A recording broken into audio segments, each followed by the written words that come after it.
Hi friends, మీరు డిన్నర్కి ఏం చేసుకుంటున్నారు? నేనైతే కారం చపాతీ అనుకున్నాను.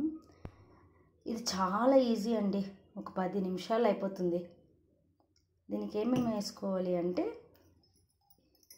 ఈ గ్లాస్కి నేను గోధుమ పిండి వేసుకున్నాను.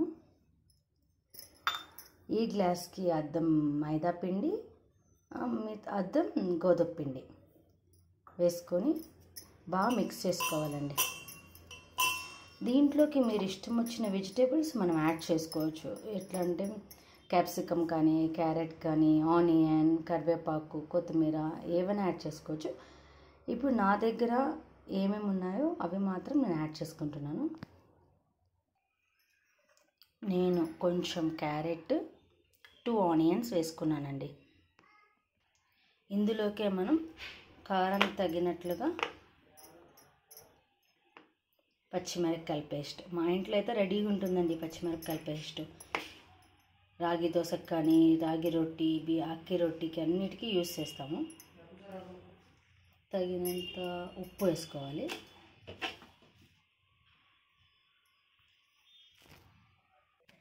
కారం, ఉప్పు అన్నీ వేసిన తర్వాత కావలసినంత నీళ్ళు వేసుకోవాలి.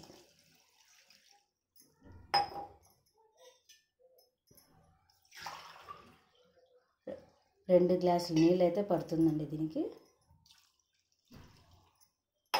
బాగా ఉండలు లేకుండా బాగా మిక్స్ చేసుకోవాలి.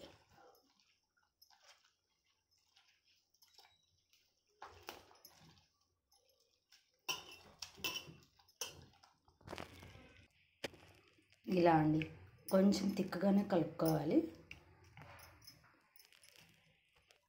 మనకి పిండి అయితే రెడీ అయిపోయిందండి. ఇప్పుడు దోశ పెనం పెట్టి వేడి అయిన తర్వాత దీన్ని వేసే విధానం ఎలాంటిదో చూపిస్తా. ఇప్పుడు పెనం అయితే బాగా హీట్ అయిపోయింది. మనం దీనిపైన కొంచెం నీళ్ళు చిమ్మకరించాలి. అయిన తర్వాత పిండిని ఇలా గ్లాస్తో తీసుకొని ఇలా దీనిపైన వేసి మనం చేత్తో అనాలండి. గరిటతో కాదు, గ్లాస్తో కాదు, చేత్తో అనాలి. ఎందుకంటే ఇది ఆనియన్స్, క్యారెట్ అంతా ఉంటుంది కదా. గరిటతో అంటే మనకి సరిగా వచ్చేలేదు.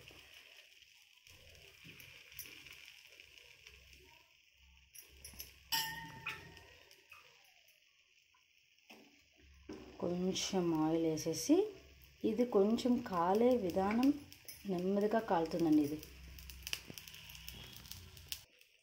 ఇప్పుడు కొంతమంది డౌట్ వచ్చి ఉంటుంది, అంతా దోశలాగే పోస్తా అందరూ కారం చపాతీ అని ఎందుకంటారు అని.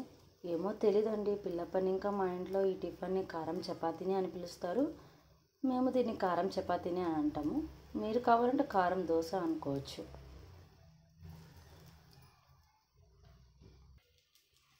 కొంచెం కాలిన తర్వాత మనం దీన్ని ఇంకో వైపుకి తిప్పాలి. కొంచెం ఆయిల్ వేసుకొని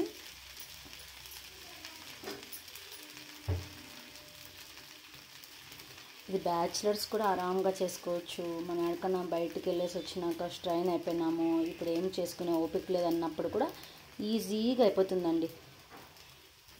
ఏ వెజిటేబుల్ అంటే ఆ వెజిటేబుల్ వేసుకొని చేసుకోవచ్చు. పర్టికులర్గా ఇవే వేసుకోవాలి అని లేదు, ఏవైనా వేసుకోవచ్చు. టేస్ట్ మాత్రం సింపుల్గా చాలా బాగుంటుంది.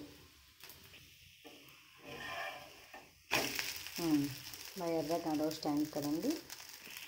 దీన్ని తీసి సర్వింగ్ ప్లేట్లో వేస్తాం.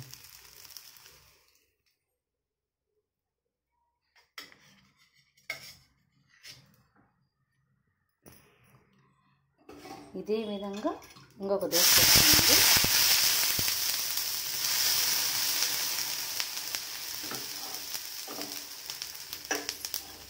సేమ్ అదేవిధంగా గ్లాస్లో పిండి తీసుకొని వేసి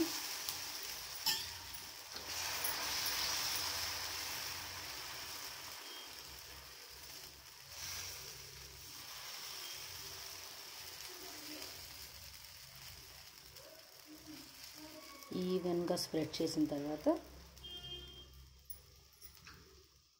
కొంచెం ఆయిల్ వేసుకోవాలి.